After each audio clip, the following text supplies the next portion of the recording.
The third installation on a series of writings on rekindling the pathway of the Priestess, the empty center.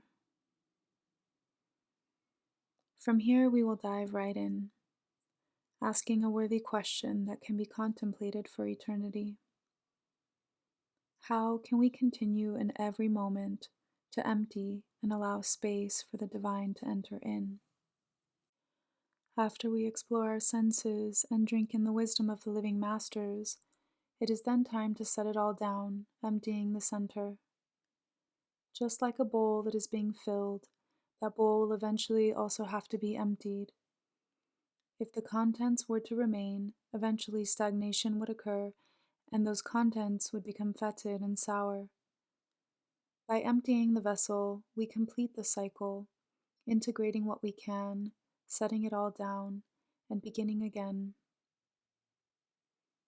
I have learned intimately about this process through the pathway of Chadao, the practice of preparing tea and tapping into its living wisdom, which applies daily in life. There is a saying in tea that my teacher often shares: advanced techniques are basic techniques mastered, which means every day we have an opportunity to begin again. Building a strong foundation, we repeat movements each day in this pattern and routine, practicing and refining, and each day we choose to approach these movements with great awareness and a fresh perspective.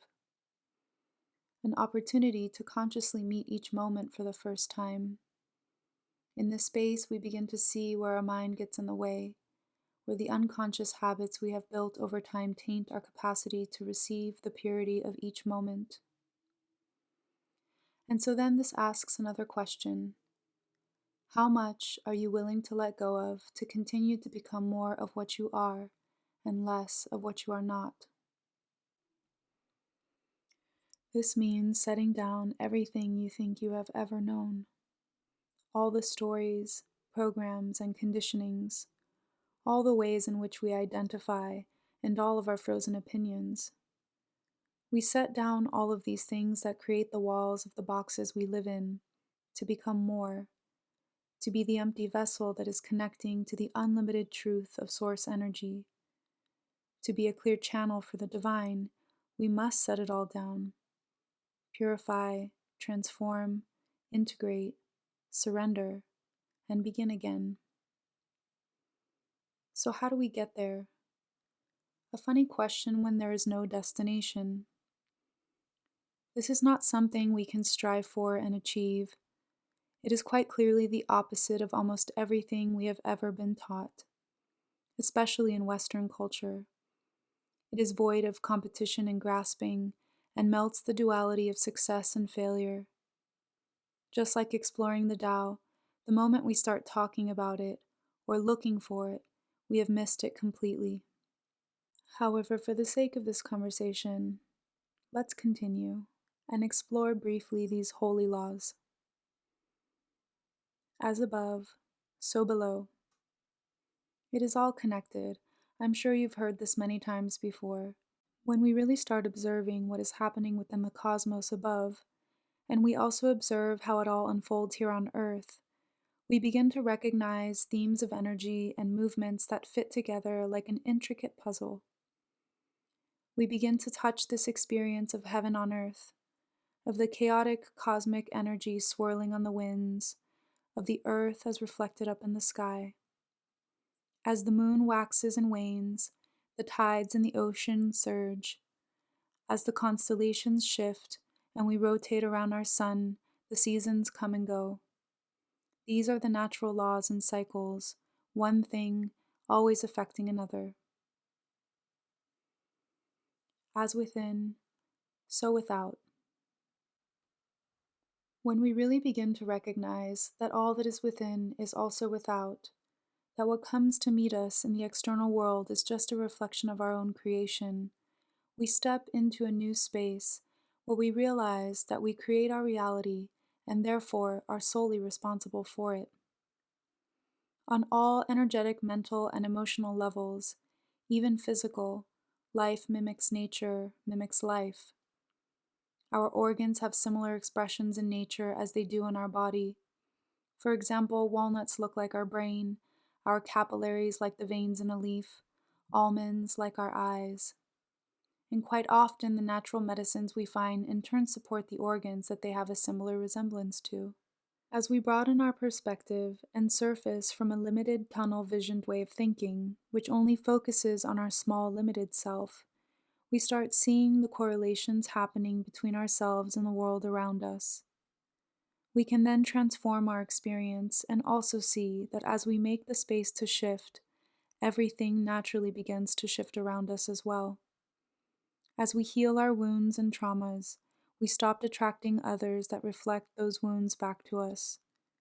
When we actually start seeing our external reality changing over time, we know that we are also truly changing on the inside as well. And now, with an understanding that what is above is below and within without, we practice becoming the vessel that is the center point in between all things. And when we empty that vessel and make space, we have a chance to truly become a conduit for the divine. When we shed personal preferences that are based on the limitations of our ego, and we start to really feel connected to the interdependence of all things, then we align our will with the will of the divine. Then our prayers and offerings are for the highest good and the good of all beings, and we listen through our senses, hearing the call of the living masters, honoring those that have passed and those that are yet to come by doing what must be done. A life of ceremony is not always easy. We are asked to show up sometimes and do things that feel arduous and inconvenient. But when we dedicate our will to the greater harmony, the miracles that unfold through our actions as guided by Source are unparalleled. This is the true way, a way guided by integrity and heart, by reverence and devotion. This way is colorful and expressive and almost never looks anything like you would have ever expected.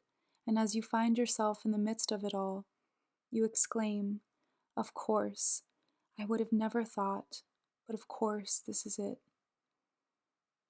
Because you are free in every moment to be here now, you just have to choose to let everything else go. And then you dance and play, you cry and rejoice for the simple fact that you are alive and remember. You remember that you are here to delight in the work of the divine and that you are all things and all things are you. And that is it, so simple, always for eternity. This is the pathway of the priestess. As above, so below. As within, so without. With air as my breath, fire as my spirit, water as my blood and living womb, earth as my body and holy temple. I am here in the center, an empty vessel, to see the colors of the divine, to hear the holy songs and smell the fragrant oils, with hands that perform good deeds, and a voice to sing the hymns of heaven and earth. These are the holy laws, so blessed be, and so it is. Ashara, Ashara, Ashara.